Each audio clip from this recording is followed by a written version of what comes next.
Salut à tous et bienvenue pour cette nouvelle vidéo FAQ. Et oui, ça fait longtemps qu'on n'avait pas fait de vidéo FAQ. Alors tout d'abord, je m'excuse si jamais il n'y a pas votre question dans la vidéo FAQ. J'essaie de répondre à un maximum de questions, mais c'est pas évident.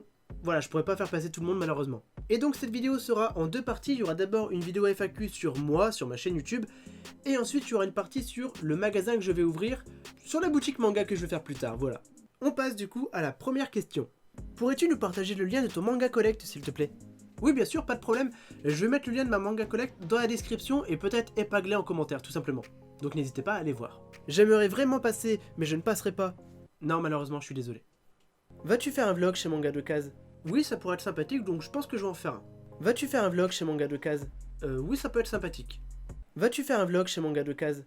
Oui. Vas-tu faire un vlog chez Manga de Case ? Oui. Vas-tu faire un vlog chez Manga de Case ? Oui. Vas-tu faire un vlog chez Manga de Case ? Oui. Vas-tu faire un vlog chez Manga de Case ? Oui. Vas-tu faire un vlog chez Manga de Case ? Oui. Vas-tu faire un vlog chez Manga de Case ?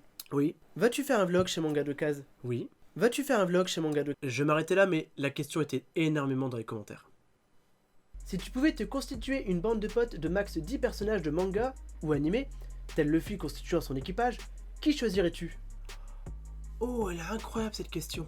Si je faisais un équipage avec 10 personnes, j'essaierais de faire 5 garçons et 5 filles, parce que j'aime bien la diversité. J'aime bien discuter avec des filles, j'aime bien discuter avec des garçons.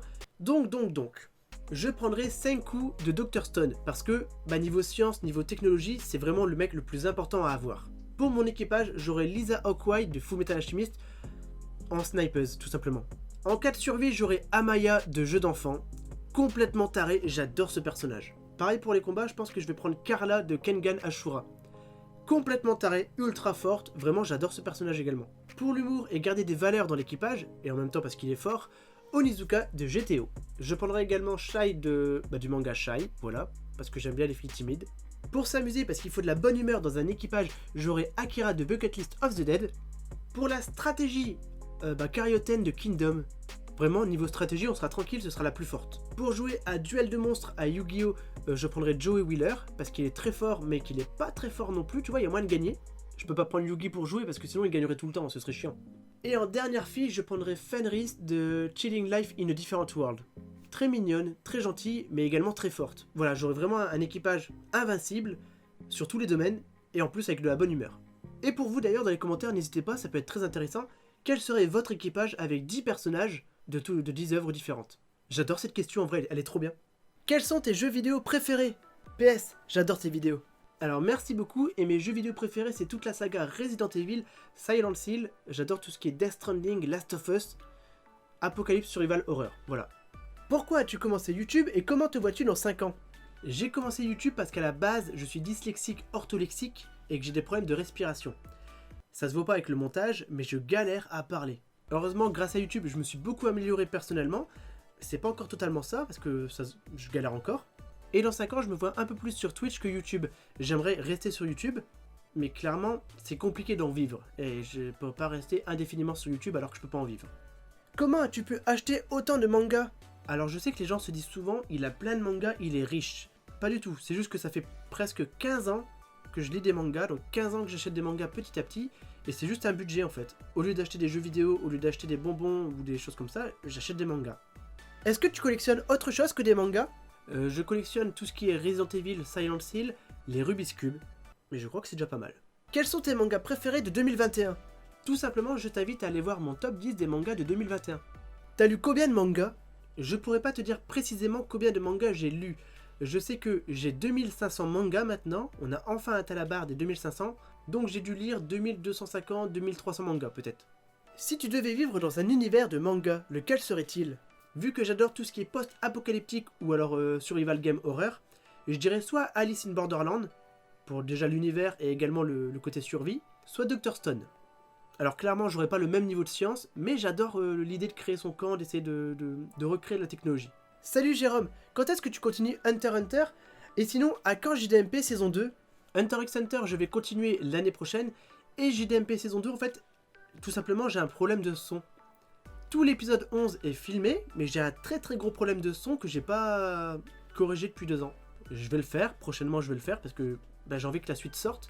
Mais voilà, tout simplement j'ai été bloqué dans l'épisode et ça m'a un peu bloqué dans toute la série. Mais la saison 2 devrait pas tarder à arriver si je me motive. Où as-tu trouvé ton sweat Rick et Morty? C'est tout simplement une de mes amies qui me l'a offert et je l'adore, je le trouve trop stylé donc j'aime bien le mettre en vidéo. Salut Jérôme, tu as quel âge et c'est quand ton anniversaire? Oui. Est-ce que tu comptes un jour réaliser un manga ou une BD? Ça fait 2-3 ans que je suis en train d'écrire un scénario d'un manga. Cette année j'ai vraiment commencé à le peaufiner, à créer vraiment tous les personnages, le développement de l'histoire. Tout simplement j'attends d'avoir bien fini le scénario, après je cherche un dessinateur, et après je verrai avec les maisons d'édition pour essayer de le publier. Donc c'est pas pour tout de suite, mais je pense que quand j'aurai tout fini et que j'aurai trouvé un dessinateur, dans quelques années je vais sortir un manga, voilà. Mais j'en dis pas plus pour l'instant, c'est un secret. C'est quoi tes objectifs YouTube? Sinon continue comme ça. Alors j'aimerais bien avoir les 100 000 abonnés, histoire de garder une trace d'avoir le trophée YouTube. Je sais que c'est compliqué, mais j'aimerais bien avoir le trophée YouTube. Ensuite, le problème c'est qu'avec l'algorithme YouTube, t'es obligé de faire 2-3 vidéos par semaine, sinon t'arrives pas à monter en abonnés. Mais j'aimerais bien mettre plus de temps à sortir une vidéo et vraiment faire des vidéos qui m'amusent et que j'adore faire. Un peu comme les Without Music, je me suis éclaté à faire ça, et j'ai hâte d'en refaire. Quelle est la série de ta manga deck la plus anciennement achetée que tu n'as toujours pas complétée? Salut Zoé, et si je me trompe pas, je pense que c'est Yu-Gi-Oh! C'est l'une de mes toutes premières séries, et je l'ai jamais fini. C'est quoi ton groupe de musique préféré? Alors je vais juste répondre à la première parce qu'il y avait énormément de questions, et je pense que c'est Gorillaz, ou 21 Pilots peut-être. Ou peut-être Little Big. Bon, en tout cas on va s'arrêter là pour les questions, et on va passer à la deuxième partie, les questions sur le magasin. Et voilà messieurs dames, on se retrouve pour la deuxième partie de la FAQ, et donc on va parler du magasin, et je suis avec mon coéquipier, mon collègue, Enguerrand. Quel est le manga que tu as préféré lire, et si tu ouvres ton magasin, où sera-t-il? Je dirais Fullmetal Alchemist et Alice in Borderland plutôt. Moi c'est Dragon Ball, hein, la Bible. Et pour le magasin, bah attends, je vais te laisser faire, vas-y. Pour le magasin, si on y arrive, ça sera situé à Hasbrook, c'est à 20-30 minutes de Lille, un truc comme ça. C'est ça, c'est entre Lille et Dunkerque. Ouais, c'est ça, comme ça en fait on est excentré par rapport à Dunkerque, Calais, Lille, on est en plein entre deux, comme ça les gens qui vont pas aller soit à Lille, soit à Dunkerque, Calais, on est pile poil au mieux. Voilà, donc si on fait une première boutique, ce serait Hasbrook, Ouais. mais ce sera pas tout de suite. Non. Tu vas arrêter les mangas quand tu ouvriras la boutique ou tu continueras? Ah oui, forcément, tu vas arrêter les mangas quand tu vas faire la boutique. C'est plutôt l'inverse en vrai. Et je vais devoir lire les nouveautés, toutes les nouveautés pour dire cette nouveauté est bien, cette nouveauté est pas bien. Donc, au contraire, je pense que je vais lire encore plus en fait. Et du coup, je vais avoir un Jorin qui va me faire « Oh, regarde ce manga, il est trop bien !» Dans ton magasin, est-ce que tu mettras des figurines ou des katanas? Oui, je veux le katana de Sasuke derrière le bar. Ah, pourquoi pas. Il y aura peut-être des peluches, des casquettes, on verra. Ouais, il y aura des goodies en tout genre. Voilà, il y aura pas mal de choses. Ce qu'il faut savoir, c'est que globalement, il y aura une grosse partie jeux de société, jeux de rôle, voilà. Oui. Et la grosse partie manga, anime, et du coup, il y aura un entre-deux avec tout ce qui est goodies et accessoires, ouais, voilà. Ouais, t-shirt, casquette, tous ces trucs-là, quoi. Est-ce que ce serait possible de livrer des produits de ta boutique vers un autre pays, précisément l'Espagne? Alors, Vachement précis. c'est vachement précis. Pour l'instant, les livraisons, ce sera en Europe parce que c'est ce qui est plus facile et le moins cher et le moins coûteux pour nous. À long terme, on essaiera de livrer partout dans le monde, mais Et ça occasionne des frais de douane. il y aura des frais de douane. Voilà, et niveau Covid, bah, c'est pas évident. Ah ouais, Parce que le Covid, ça fait beaucoup de malus. Ah ouais. Donc on restera en Europe principalement, mais par la suite, on fera quelques autres pays. À part si l'Espagne sort de l'Europe, bon bah...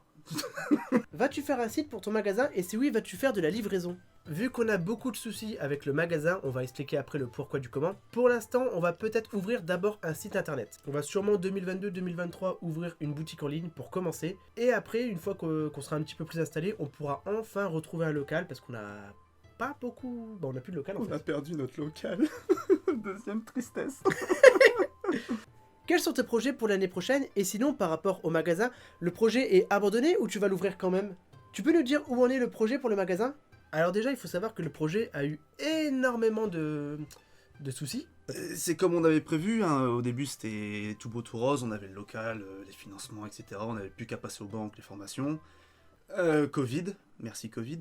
Pour résumer, Ouais. globalement, on a perdu le local, les banques ne nous suivent pas, voilà, tout Pas du simplement. tout. J'ai plusieurs fois eu des formations annulées à cause du Covid, donc forcément, bah, ça décourage un petit peu, et on a eu énormément de problèmes. Ouais. En vrai, tout était fait, on avait même la date d'ouverture. Ouais. Juste, j'ai même fait ma rupture conventionnelle parce qu'on avait vraiment la date d'ouverture. Et se voir un projet qui est vraiment à ça d'ouvrir et d'un coup annulé, bah moralement ça donne un gros coup, tu vois. Et Surtout quand tu dois retourner au travail. surtout quand je dois retrouver autre... Ouais, bah oui. Donc comme on dit, on va se tenir au courant. Il y aura sûrement, c'est pratiquement sûr, on verra, une boutique en ligne. Oui. livraison dans toute l'Europe, et pas très cher avec des mangas d'occasion, Ouais, et des articles neufs, de toute beauté. ouais. Si tu veux des mangas d'occasion, mets un pouce bleu. Et par la suite, dans 2-3 ans, on essaiera d'avoir la boutique définitive physique, voilà, la vraie boutique en fait, sur Hasbrook. Puis essayer d'avoir tout ce qu'on avait prévu, le bar, les jeux, les événements. La terrasse fermée pour boire un coup Ouais. dehors. On va dire que c'est un meilleur élan pour sauter plus loin. C'est ça, voilà. On reprépare des choses et du coup on reprépare quelques petites surprises. Ouais. Mais ça, on garde quelques petits secrets pour l'instant. Ouais. Mais du coup, nous on se voit très bientôt pour de nouvelles aventures, pour de nouveaux projets perso, voilà. Et on se dit à demain pour une nouvelle vidéo et c'est parti pour l'instant, calendrier de l'Avent. Il est là. Ah, il est à terre parce qu'on a besoin d'une chaise. Ouais, parce que... le matos, quoi.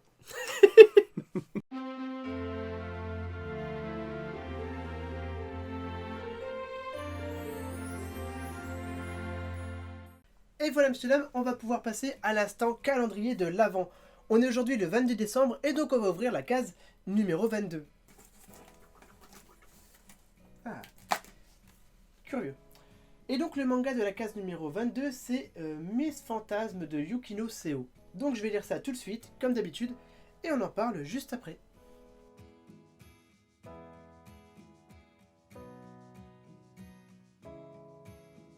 Alors, le manga est sympathique, mais il y a une mécanique qui me saoule.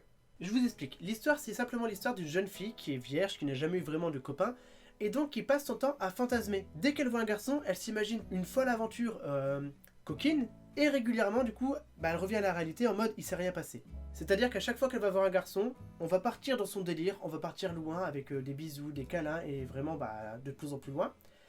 Et au bout d'un moment, ça revient toujours en arrière en mode il s'est rien passé. Le manga est sympathique, mais le fait d'avoir la mécanique à chaque chapitre, c'est redondant et ça devient saoulant. Faire une mécanique scénaristique une ou deux fois, c'est percutant, mais le fait de faire la même chose à chaque chapitre, même si l'histoire avance, ça devient chiant. Vraiment, j'en ai eu marre. Et je peux même pas vraiment trop parler du scénario parce que si j'enlève les fantasmes, tout l'intérêt du manga, il se passe pas grand chose en fait. Tout simplement, c'est une fille qui est amoureuse d'un garçon, mais comme elle est constamment dans ses pensées, dans ses fantasmes, elle n'ose pas lui parler. Et donc il se passe pas grand chose parce qu'au final, elle le voit, elle repart. Elle apprend petit à petit à essayer de lui parler et à faire connaissance, mais globalement, il se passe vraiment pas grand chose. À part peut-être un bisou. Après, c'est un bon petit shoujo, je pense qu'il y a des filles qui vont s'identifier au personnage principal, mais à part ça, c'est pas non plus un shoujo folichon, voilà. Donc on verra si je lis la suite ou pas. C'était Miss Fantasme de Yukino Seo, c'est sympathique. Donc si jamais ça vous intéresse, n'hésitez pas à vous renseigner, c'est Miss Fantasme de Yukino Seo, et nous on se dit à demain pour une nouvelle vidéo, et pour un nouveau manga. Salut!